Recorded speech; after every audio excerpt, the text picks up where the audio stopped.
Alright, Turning Point is this Sunday on November the 7th.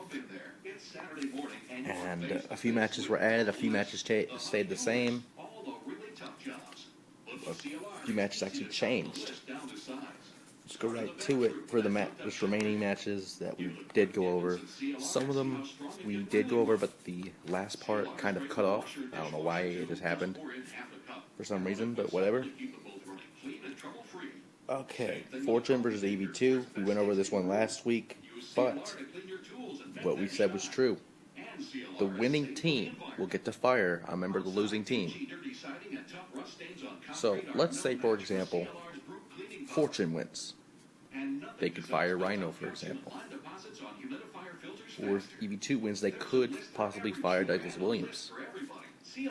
Now, things have changed since a few weeks ago. Matt Morgan is no longer in Fortune, and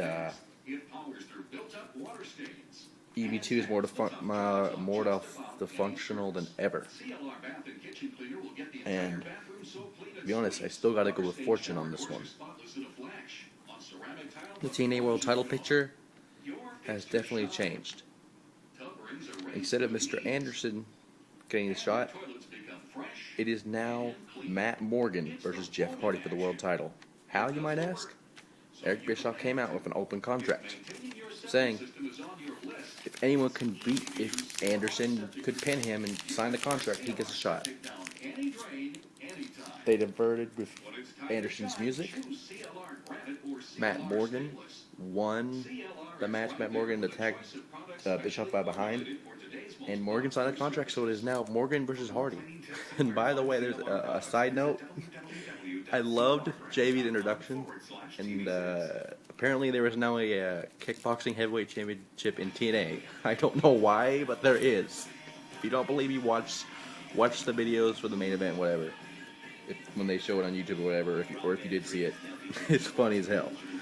So, honestly, the size advantage, weight advantage, almost every advantage except a high-flying style would go to Matt Morgan in this match, and we might see a new world champion and Jeff Hardy having one of the shortest reigns in history of TNA. Now to the new matches added. There are 2 added matches. Like I said before, EV2 has been more functional than ever, and it will now be Tommy Dreamer versus Rob Van Dam in a singles match. So, yeah, Rob Van Dam thinks there's a mole in EV2, and we will now see EV2 members go at it. And personally, I think Rob Van Dam might win this somehow. Although Dreamer might have something cooked up, you never know with these things. And Abyss versus Pope. Last week, Pope brought out a casket. We would assume they would have had a casket match at the pay-per-view. Now, there will be a lumberjack match. It will be Abyss versus Pope, and the lumberjacks will be the members of the Pope's congregation. Now, I don't know if there will be a mole in the congregation, or if they will just let people from the front row be in there. I don't know what they'll do.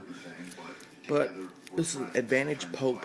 Pope will win somehow, unless Gunner and Murphy somehow show up like they did with Jeff Jarrett, or whatever.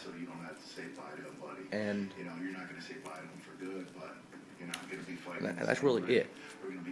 All the matches are the same, and Turning Point is on the 7th.